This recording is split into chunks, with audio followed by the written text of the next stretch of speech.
Genesis chapter 6. When human beings began to increase in number on the earth, and daughters were born to them, the sons of God saw that the daughters of humans were beautiful, and they married any of them they chose. Then the Lord said, "My spirit will not contend with humans forever, for they are mortal. Their days will be 120 years. The Nephilim were on the earth in those days, and also afterward, when the sons of God went to the daughters of humans and had children by them. They were the heroes of old, men of renown.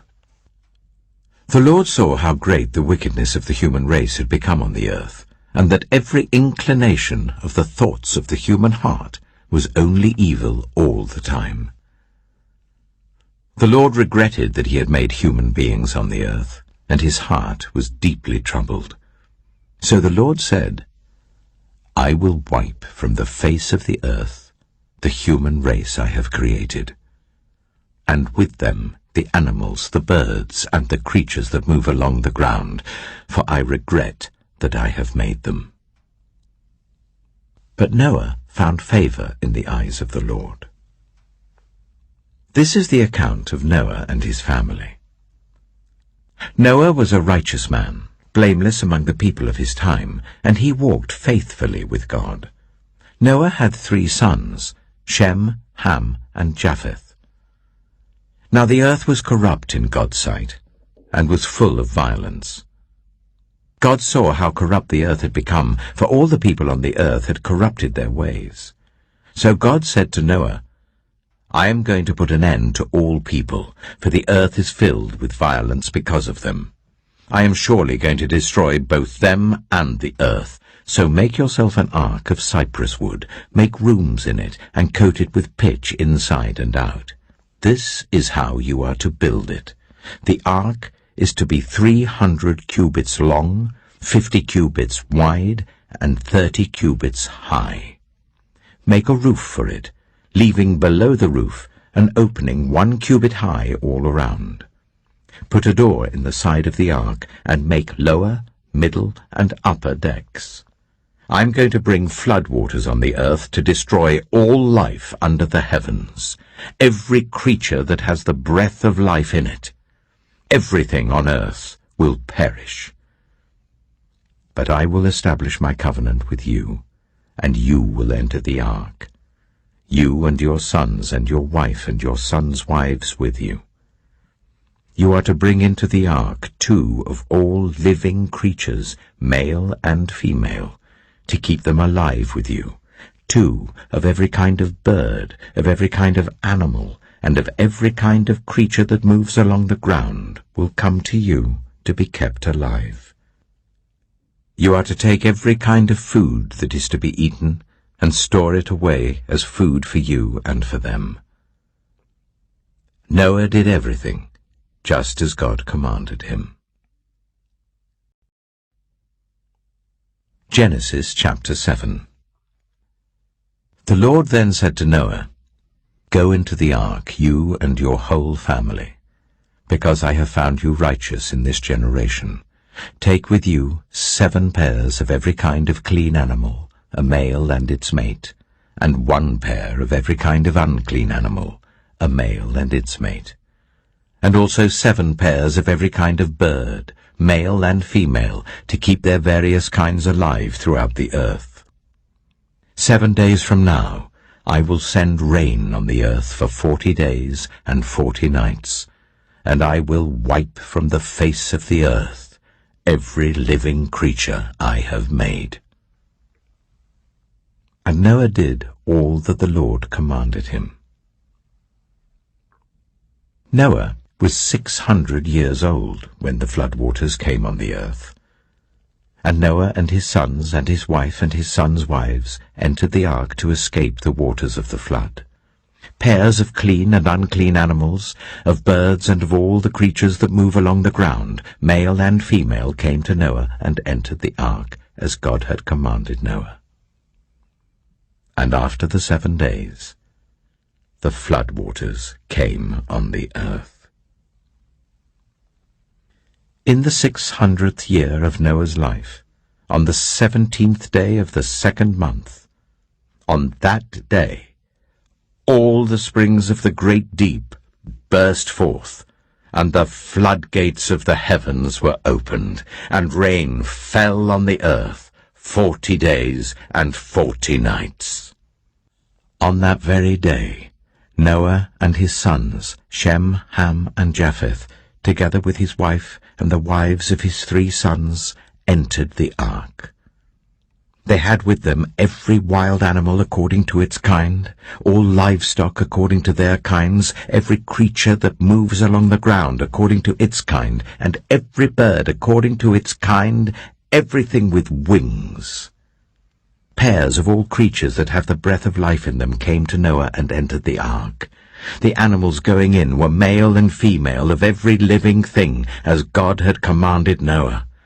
Then the Lord shut him in. For 40 days the flood kept coming on the earth. And as the waters increased, they lifted the ark high above the earth. The waters rose and increased greatly on the earth, and the ark floated on the surface of the water. They rose greatly on the earth, and all the high mountains under the entire heavens were covered.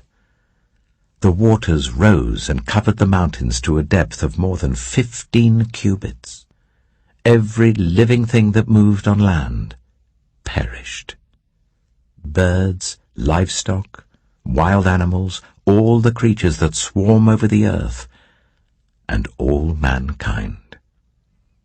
Everything on dry land that had the breath of life in its nostrils died.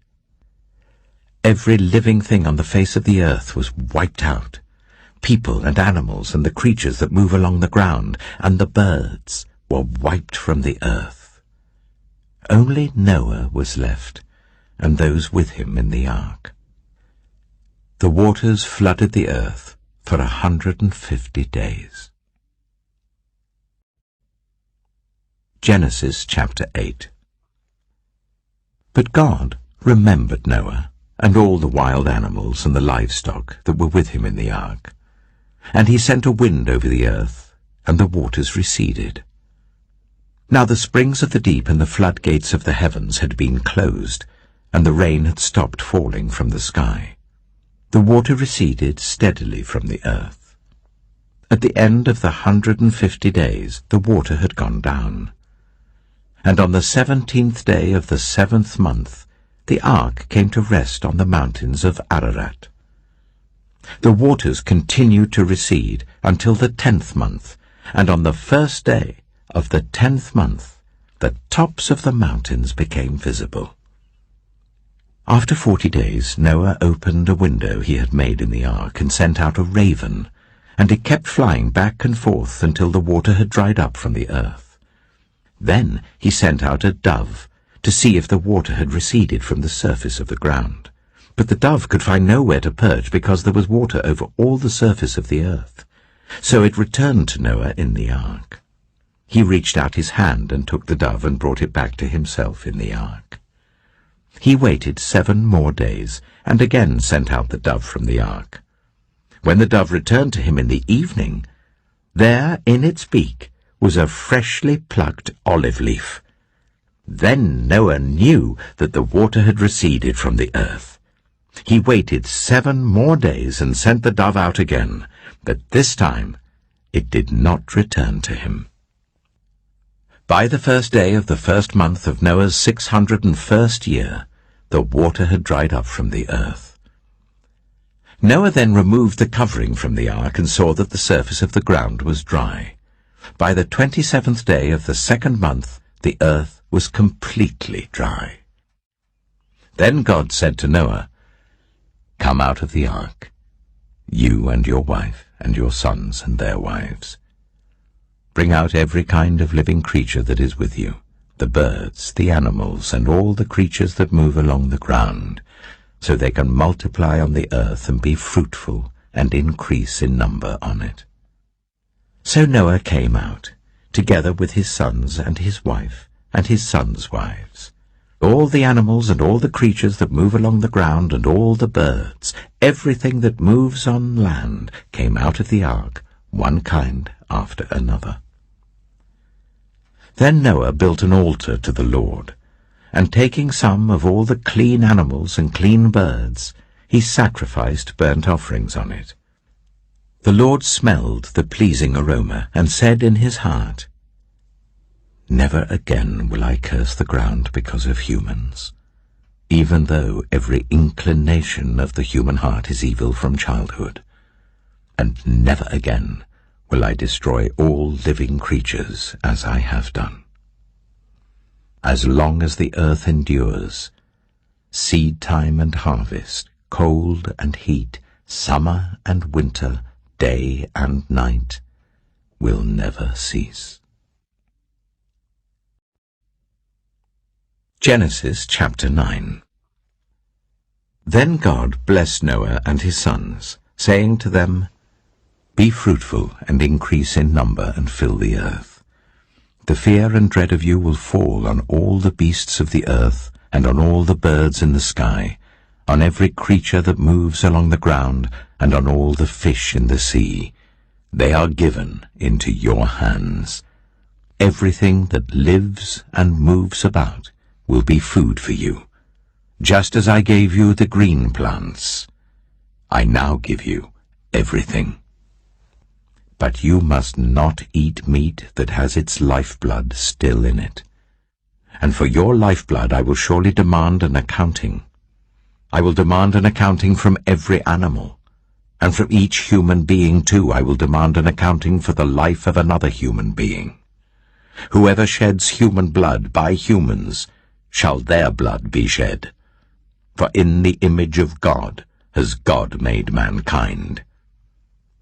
As for you, be fruitful and increase in number.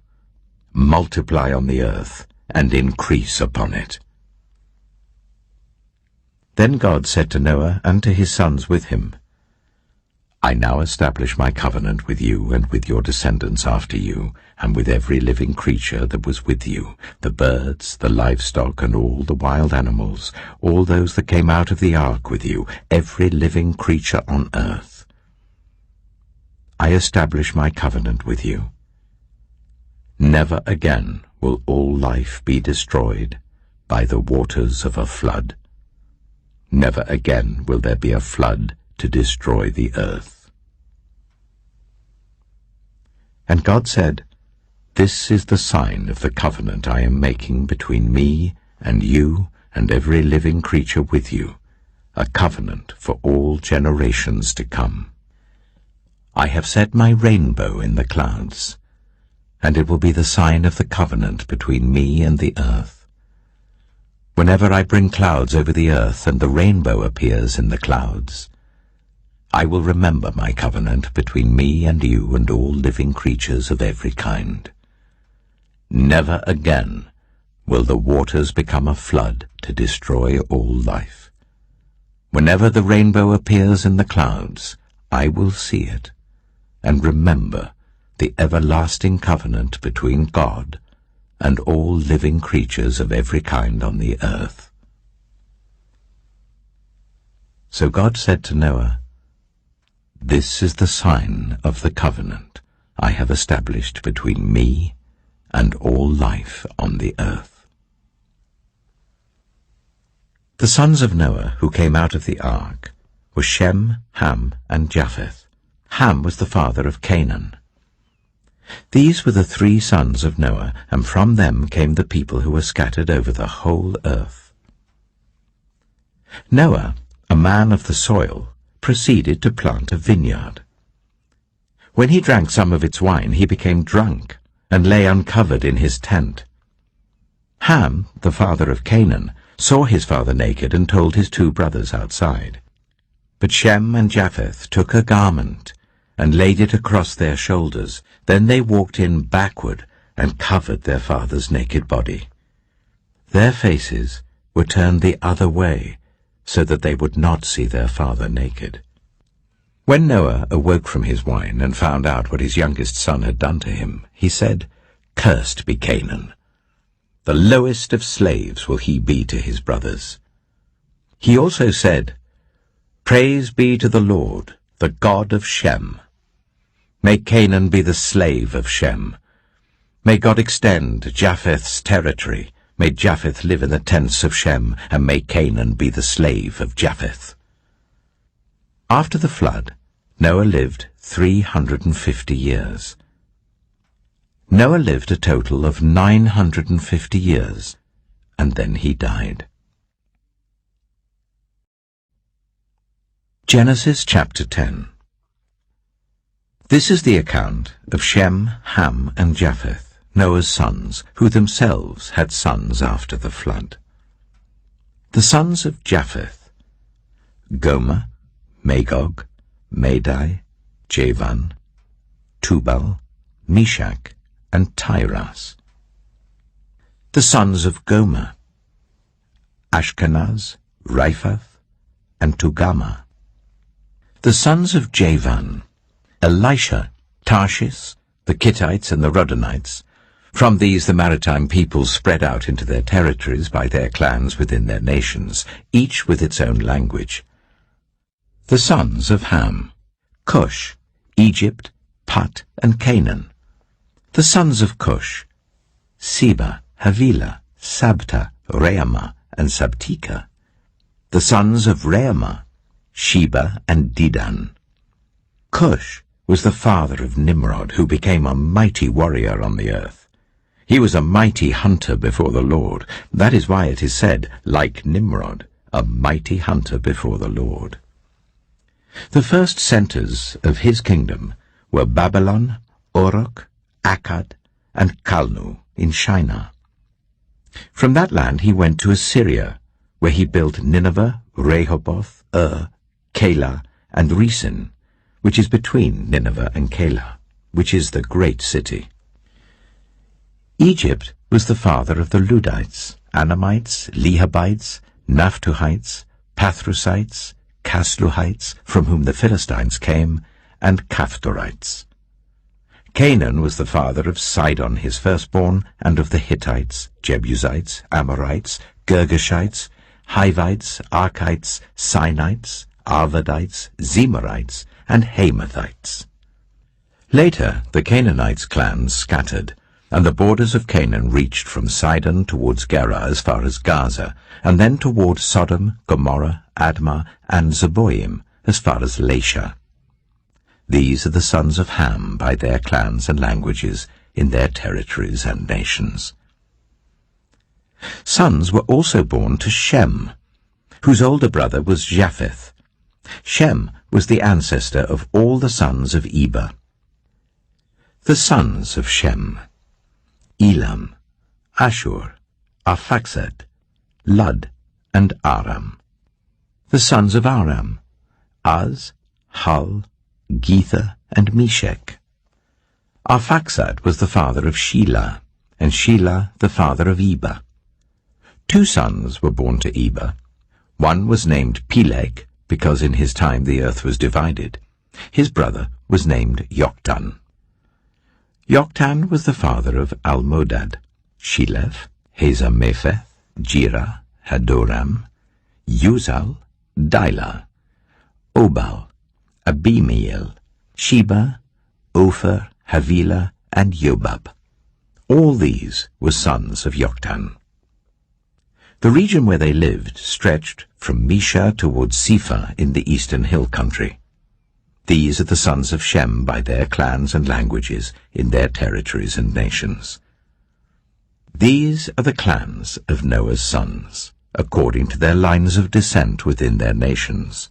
From these the nations spread out over the earth after the flood. Genesis chapter 11. Now the whole world had one language and a common speech. As people moved eastward, they found a plain in Shinar and settled there. They said to each other, "Come, let's make bricks and bake them thoroughly." They used brick instead of stone, and bitumen for mortar.